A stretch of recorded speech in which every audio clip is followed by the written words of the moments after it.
Topic है the mirror formula, दर्पण सूत्र। दर्पण सूत्र का डेफिनेशन बताया गया आपको। गोलीय दर्पण के फोकस दूरी, वस्तु दूरी और प्रतिबिंब दूरी के बीच के संबंध को दर्पण सूत्र कहते हैं। और दर्पण सूत्र होता है 1/v + 1/u = 1/a। इसी दर्पण सूत्र का प्रूफ हम यहाँ पे पढ़ेंगे। ये दर्पण सूत्र आया कैसे इसको ड्राइव किया गया होगा। तो दोनों दर्पण के लिए है, उत्तल दर्पण के लिए भी और अवतल दर्पण के लिए। हम अवतल दर्पण के लिए प्रूफ कर रहे हैं। तो एक अवतल दर्पण लिया गया, इसका ध्रुव यहाँ दिख रहा है, फोकस है, ये सेंटर है, प्रधान अक्ष। और उसमें एक वस्तु लिया गया है सेंटर और अनंत के बीच में, और उसका रे डायग्राम बनाया है कि इसका इमेज बन रहा है सी और एफ के बीच में, दिख रहा है सर। वस्तु का नाम रखें ए बी, प्रतिबिंब का नाम है एडस बीडस।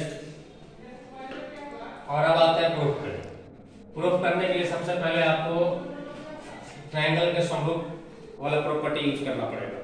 और दो त्रिभुज समरूप होने के लिए दो एंगल कम से कम बराबर होना चाहिए दोनों त्रिभुज का, ये चीज देखा जाता है। तो सबसे पहले इस त्रिभुज की बात करेंगे BAC, और उसके सामने वाला त्रिभुज B'A'C। इन दोनों त्रिभुज में देखें तो एक 90 डिग्री और एक अपोजिट एंगल है, यानी कि ये समूह कोण से बराबर है। तो इन दोनों त्रिभुज का दो कोण बराबर हुआ, इसलिए दोनों त्रिभुज समरूप हो गए एंगल से, यानी दो कोण से। अब जब त्रिभुज समरूप होता है तो इनके भुजाओं का अनुपात बराबर होता है। तो इसकी भुजा लिखे BA, तो इसका भुजा हो जाएगा B'A'C। इसका भुजा जब लिखे AC, तो इसका हो जाएगा A'C। इसको इक्वेशन 1 मान लिया। और ठीक इसी तरह जैसे ये दोनों त्रिभुज को समरूप किए, उसी तरह से इस दोनों त्रिभुज में अनुपात करेंगे। यहाँ से M से परपेंडिकुलर ड्रॉ किए तो M, तो ANMF, और उसके अपोजिट ट्रायंगल ये है, इसका नाम है B'A'F। ये दोनों त्रिभुज भी समरूप होगा, क्योंकि वही राइट एंगल इसमें भी एक है और एक समरूप कोण इसमें भी बराबर है। तो ये दोनों त्रिभुज भी समरूप हुआ। अब यहाँ भी इनके भुजाओं का अनुपात लिखेंगे NM/B'A'S, और यहाँ पे MF, तो यहाँ पे A'F। अब यहाँ पे देखते हैं कि ये जो NM है, यानी ये जो परपेंडिकुलर है, वो AB के बराबर होगा, क्योंकि दोनों पैरेलल लाइन के बीच का डिस्टेंस है, इसलिए NM को हम AB लिख दिए। तो BA/BA', इधर MF/A'S, यहाँ कारण लिख दिए क्योंकि NM BA के इक्वल है।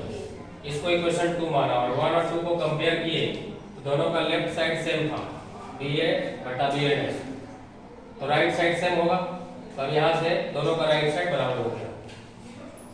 अब जो यहाँ पे वैल्यू AC है या A'C है या MF है या A'F है, इन सबको P से रिलेट करेंगे। P से मतलब ध्रुव से। जैसे ये AC है, इसको हम P तक ले जाएंगे, तो मिल जाएगा AP, और हमको जाना था AC तक, हम चले गए P तक। इसका मतलब CP ज्यादा हो गया, तो इसमें से CP माइनस कर लिया। उसी तरह से नीचे A'C, तो A'C को भी हम ले गए P तक, यानी CP, और इसमें से माइनस कर लिए A'P। और ये जो MF है बिंदु, ये M जो है P के काफी करीब होता है, इसलिए MF का डिस्टेंस लगभग PF के बराबर होता है।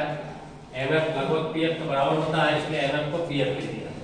और नीचे में भी A'F को ले गए P तक, तो A'P - PF, A'P - PF। अब सबका वैल्यू रखेंगे साइन कन्वेंशन के साथ।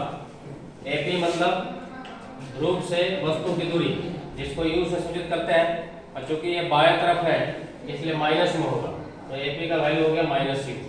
उसी तरह से CP यानी सेंटर से ध्रुव का डिस्टेंस, तो सेंटर से ध्रुव का डिस्टेंस त्रिज्या कहलाता है, तो त्रिज्या भी बाएं तरफ है इसलिए भी माइनस में होगा, -R रखेंगे तो ये माइनस माइनस प्लस हो गया, तो ये +R हो गया। उसी तरह यहाँ भी CP तो -R, A'P मतलब ये प्रतिबिंब का दूरी है, तो V से डिनोट करते हैं, ये बाएं तरफ है तो -V होगा, तो -V रखेंगे, यहाँ माइनस पहले से हो गया +V। सेम वैल्यू यहाँ फोकस दूरी, तो फोकस दूरी भी बाएं तरफ है तो -F, A'P मतलब प्रतिबिंब दूरी -V, फोकस दूरी -F रखेंगे तो ये +F हो गया। अब देखिए ये दोनों में से माइनस कॉमन कर लिए, ऊपर नीचे से माइनस कॉमन कर लिए, कैंसिल हो गया।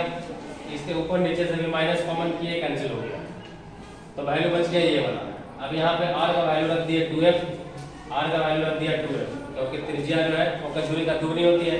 और इसके बाद क्रॉस मल्टीप्लाई कर लिए, तो क्रॉस मल्टीप्लाई किए इधर से इधर और इधर से इधर, रिजल्ट मेरा ये, इसमें 2F² कैंसिल हो गया, बच गया -VF, और यहाँ है 2VF, इसको उधर ले गए तो -2VF इधर आया प्लस हो गया, और और इसको भी ले गए माइनस यू को, ये भी प्लस हो गया, तो राइट साइड में बच गया सिर्फ यू ही।